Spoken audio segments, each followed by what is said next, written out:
नमस्कार दोस्तों, मैं ज्ञान गंगा 7187 से तिवारी जी आपको अपने इस यूट्यूब चैनल पर मैं हार्दिक स्वागत अभिनंदन करता हूं। दोस्तों, आज इस वीडियो को विषय है कि हमें बेवस्त्र होकर कौन से कार्य नहीं करना चाहिए और बेवस्त्र होकर स्नान क्यों नहीं करना चाहिए और हम बेवस्त्र होकर भोजन क्यों नहीं करना चाहिए।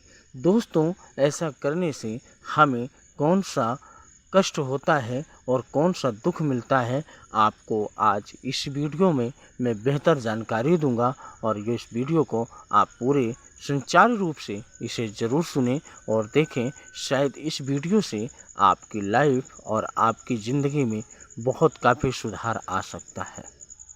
दोस्तों, एक बार भगवान विष्णु और यमराज भगवान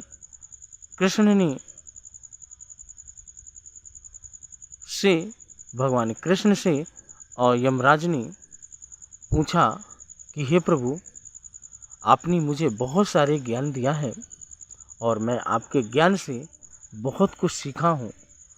हे प्रभु, मैं आज आपसे एक प्रश्न करना चाहता हूँ।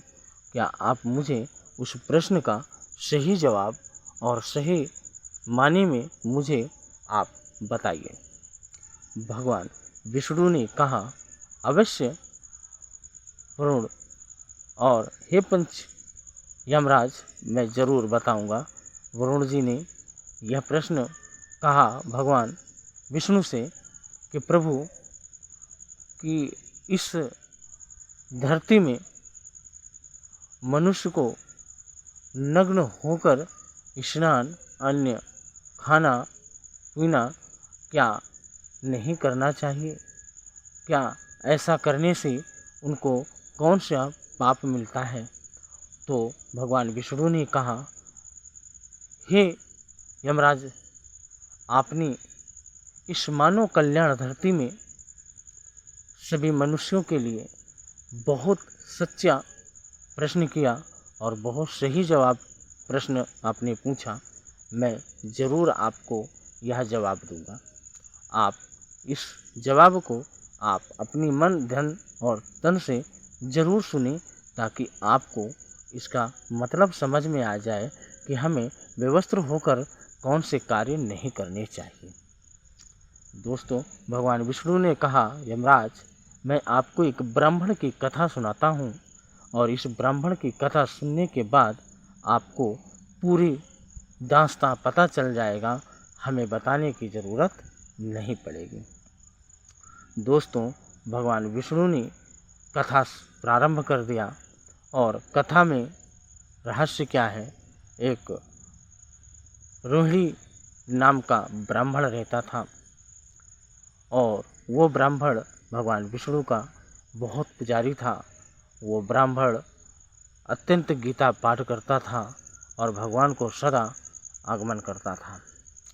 दोस्तों, वो ब्राह्मण एक दिन अपना जंगल की ओर निकल पड़ा और रास्ते में के लिए थोड़ा से चावल ले लिया कि रास्ते में मैं चावल भूख लगेगी तो पकाकर चावल खा लूँगा। उस ब्राह्मण ने धीरे धीरे करके चला गया।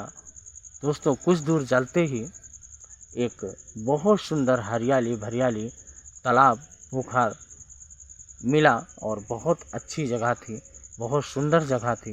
वहाँ पर तालाब भी था, पानी भी भरा था।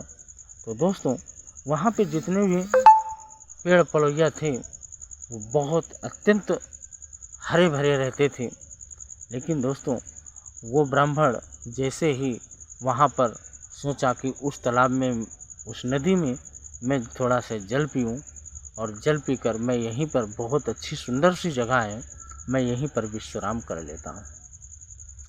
दोस्तों, जैसे ही उस ब्राह्मण ने जल को पिया और पीने के बाद सोचा कि मैं अब यहीं विश्राम कर लेता हूँ, तो दोस्तों, जैसे ही ब्राह्मण ने विश्राम किया और लेटने की प्रयास किया तो वहाँ पर दो पेड़ बिल्कुल सूखे हुए थे और दो पेड़ सूखे हुए थे तो ब्राह्मण ने कहा कि बड़ी विलंब की बात है, सारे यहाँ पेड़ हरे भरे हैं और ऐसा ये 2 पेड़ ऐसे क्यों हैं जो सूखे हुए हैं।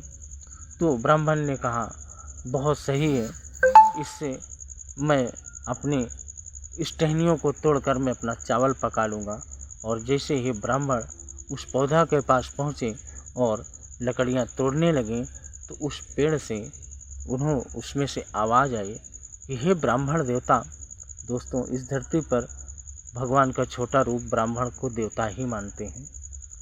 तो उन्होंने पौधा से आवाज़ आई कि हे ब्राह्मण देवता रुको जरा। कहा, ब्राह्मण ने कहा, अरे कौन हो, हमारे सामने आइए, सामने होकर बात करिए, आप कहाँ से बात कर रहे हैं। उसने कहा, पौधे से आवाज़ आई। ब्राह्मण ने कहा, पौधे से आवाज़ आई कि अरे ब्राह्मण देवता, मैं तो आपके सामने ही खड़ा हूँ और आप मुझे देख नहीं पाते। तो ब्राह्मण देवता ने बोला कि आप वृक्ष हो और मनुष्य रूप में आप कैसे बात करते हो। तो उन्होंने सारी दास्तां बताना चालू कर दिया। तो दोस्तों, वो पौधे एक हमें तो ब्राह्मण ने इस प्रश्न पूछा कि ये बताइए कि यहाँ पर सारे पौधे हरे भरे हैं और आप क्यों सूखे हुए हो। तो वो पौधे से आवाज़ आई कि ब्राह्मण देवता, ये हमें अपने करनी का फल है और हमें ये करनी का फल मिला है। हम पिछले जन्म में ऐसे कुछ कर्म किए थे जो आज हमको यह फल मिला है। तो ब्राह्मण ने कहा, हे वृक्ष देवता, आप अपने पूर्व जन्म की कहानी बताइए, कैसे क्या हुआ। तो दोस्तों, एक धनी नाम का बनिया था और उसकी पत्नी थी। दोनों बहुत घुघारू थे। वो कहानी बताने लगे, यानी ब्राह्मण को अपनी वो पौधा जो है पूर्व जन्म की कहानी बताने लगे कि ये आपको कौन से कर्म का फल मिला कि आप सूख गए। तो वो कहानी बता रहा है पेड़। अब ध्यान से सुनिएगा। तो पौधा बोलता है कि हे ब्राह्मण देवता, हम एक बनिया हैं धनी नाम के और एक फला गांव पे रहते थे और हमारी पत्नी थी।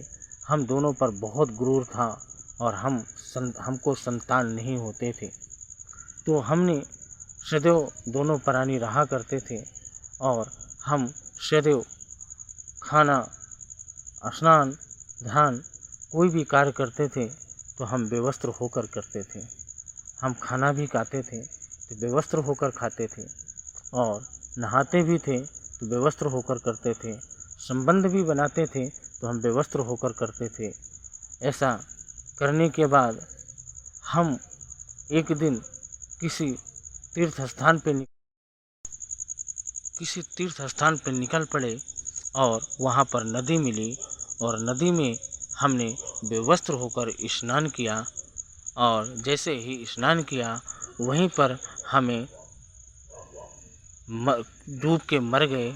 और मरने के बाद जब यमराज हमको घेर लिए और यमराज हमको पकड़ के ले गए, जब पकड़ के ले गए तो वहाँ पर यमराज खड़े थे। यमराज हमको वहाँ पर नरक में डाल दिया और नरक में डालने के बाद जब हमको दोबारा जन्म मिला तो ये पौधा का जन्म मिला। और जब पौधा का जन्म मिला दोस्तों, तो मैं सूख गया। मेरी जैसे जैसे मैं बड़ा हुआ मेरी हर पत्तियां सूख गई, टहनियाँ सूख गई और हमारे छाल सूख गए।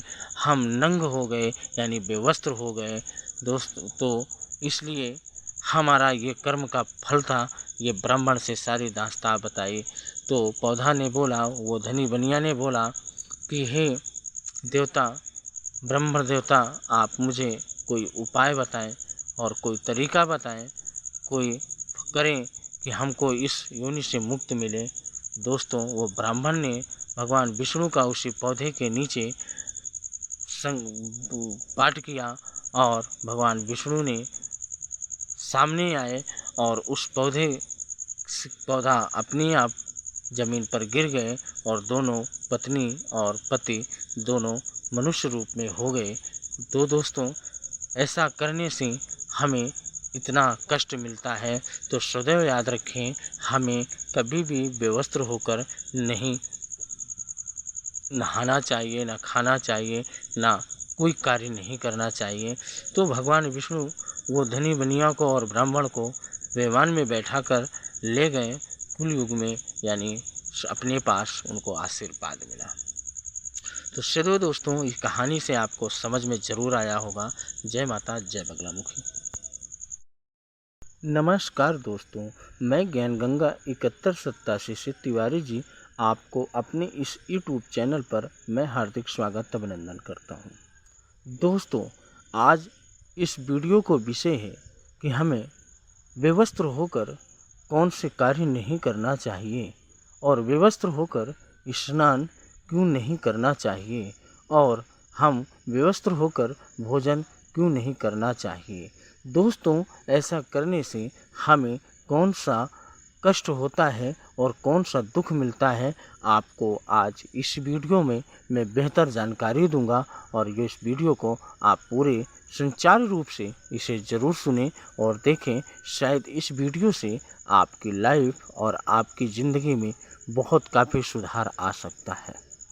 दोस्तों, एक बार भगवान विष्णु और यमराज